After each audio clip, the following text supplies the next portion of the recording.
Hello అందరికీ welcome back to our channel. నేను మీ రైతు బిడ్డ. మీలో ఎవరైనా మన ఛానల్ని కొత్తగా చూస్తున్నట్టయితే లైక్ చేయండి, షేర్ చేయండి, సబ్స్క్రైబ్ చేసుకోండి. సో ఈరోజు మేమైతే మా పొలానికి మందు అయితే కొడుతున్నాము. ఎలా అంటే డ్రోన్ ద్వారా మందు పిచికారీ చేస్తున్నాము. సో ఇప్పుడైతే మేము ఆ ప్యాకెట్లో ఉంది ఆ లిక్విడ్ అనేది కలిపేసి మందు అయితే పొలానికి కొడతాము. ఎలా అనేది మీకు ఈ వీడియోలో చూపిస్తాను. వీడియో స్కిప్ చేయకుండా లాస్ట్ వరకు చూడండి ఫ్రెండ్స్. సో మేము ఈ డ్రోన్ ద్వారా పొలానికి మందు పిచికారీ చేయడం ఇదైతే రెండోసారి అనుకుంటాం. సో ఇలా చేయడం వల్ల చాలా ఈజీగా పని అయిపోతుంది. ఎందుకంటే మనుషుల్ని పెట్టుకొని పొలం అంతా తిరిగి మందు చల్లడం వల్ల చాలా టైం అనేది వృధా అవుతుంది, ఇంకా ఖర్చు కూడా ఎక్కువ అవుతుంది.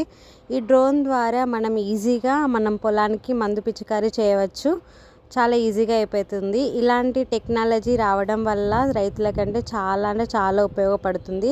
మీకు కూడా ఇలాంటి డ్రోన్ కావాలి మందు పిచికారీ చేసుకోవడానికి అంటే కామెంట్ బాక్స్లో కామెంట్ చేయండి ఫ్రెండ్స్. సో నేను మీకు ఈ వీడియోలో ఒకటి చెప్తాను. ఒక పూరి గుడిసెలో ఉండే రైతు తన పంట పండడం కోసం వర్షం పడితే బాగుండు అని దేవుణ్ణి కోరుకుంటాడు. వర్షం పడితే ఇంట్లోకి నీళ్ళు వస్తాయి అని తెలిసి కూడా వర్షం పడాలి అని కోరుకుంటాడు. ఎందుకంటే అతను పండించే పంట తన ఒక్కడి కోసమే కాదు, దేశానికి అన్నం పెడుతున్నాడు. సో రైతులు అనేవాళ్ళు తన స్వార్థం కోసం కాకుండా తన పండించిన పంట దేశం కోసం అందరికీ అన్నం పెడతాడన్నమాట. 4 మెతుకులు మనకి లోపలికి వెళ్ళాలి అంటే అది చాలా కష్టపడి పండించాలి పంట. కష్టం విలువ ఒక రైతుకు మాత్రమే తెలుసు.